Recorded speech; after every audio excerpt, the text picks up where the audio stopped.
सबसे बड़ा दुर्भाग्य है। आप काम कितना मर्जी करवा लो, कितना विकास कर लो, उसके नाम पर वोट नहीं मिलेगा सर। ठीक है, आपको इस बात को समझना पड़ेगा। भाजपा पूछ लेता ना, आपने काम के नाम पर वोट दिया? नहीं ऐसा कुछ नहीं। काम के नाम पर दिया कि समाजवादी पार्टी पसंद है? सिर्फ समाजवादी पार्टी मुझे पसंद है। काम तो फिलहाल मोदी जी काम नहीं करती रही वोट नहीं मिलता कुछ मोदी जी ने काम किया?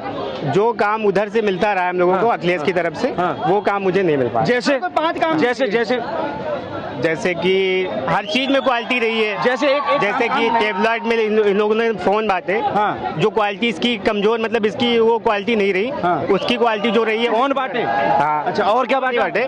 फोन इन्होंने बांटे। नहीं और पता है कौन वो कह रहे हैं, भाजपा ने बांटे।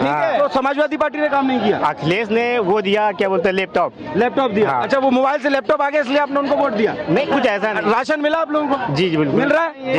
आवास मिला? जी मिला। आयुष्मान कार्ड है? हाँ है। तो फिर वोट नहीं दिया? वोट सर एक सेकंड, सब दे दो पर वोट ये इसलिए नहीं देंगे क्योंकि एक इनको देखना है कि हमें वोट देना किसको है। आप ये हैरानी की बात है कि इनको आवास मिला, सुरक्षा मिला। आज उत्तर प्रदेश में यही भाई खड़े हैं, आप इनसे पूछ लीजिए कि उत्तर प्रदेश की कानून व्यवस्था कैसी है। अखिलेश यादव के टाइम पे दंगे होते थे, लुटेरे वहाँ पर घूमते थे, भ्रष्टाचारी घूमते थे, दंगाई घूमते थे। वहाँ के बड़े बड़े क्या नाम है, अतीक अहमद जैसे लोग दंगे फैला रहे थे, विकास दुबे जैसे लोग ये काम कर रहे थे। उन लोगों को योगी आदित्यनाथ ने खत्म किया, आपके परिवार को सुरक्षित किया।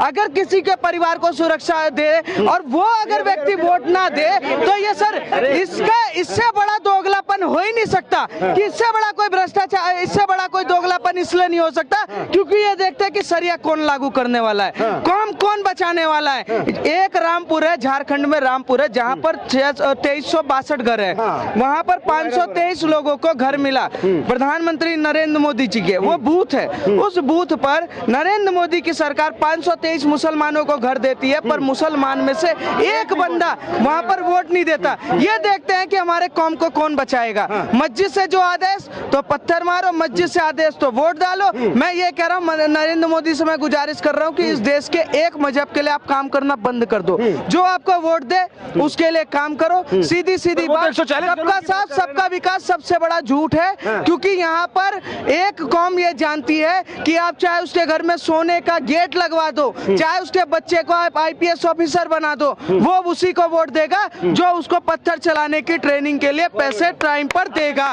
इसके अलावा कोई नहीं है। नरेंद्र मोदी कहते हैं कि एक हाथ में कुरान एक हाथ में कंप्यूटर, पर अखिलेश यादव कह देते हैं कि एक हाथ में कुरान एक हाथ में पत्थर। तो ये कहते नहीं वो सही है, हम उसको वोट देंगे क्योंकि उसने हमें पत्थर चलाने की ट्रेनिंग दी। नरेंद्र मोदी अनपढ़ है, नरेंद्र मोदी सरकार नहीं चला सकता, नरेंद्र मोदी तो पागल है। विकास करके क्या फायदा? सड़कें बना दे, हॉस्पिटल बना दे, इलाज भी कराएंगे, घर में राशन भी खाएंगे और लेटरिन में उसी के जाके हगेंगे और वोट के टाइम पे साइकिल का बटन दबा के कहेंगे जी हमें पत्थर की ट्रेनिंग तो अखिलेश यादव ने मदरसे में दिलवाई, तो हम तो उसको वोट देंगे ना।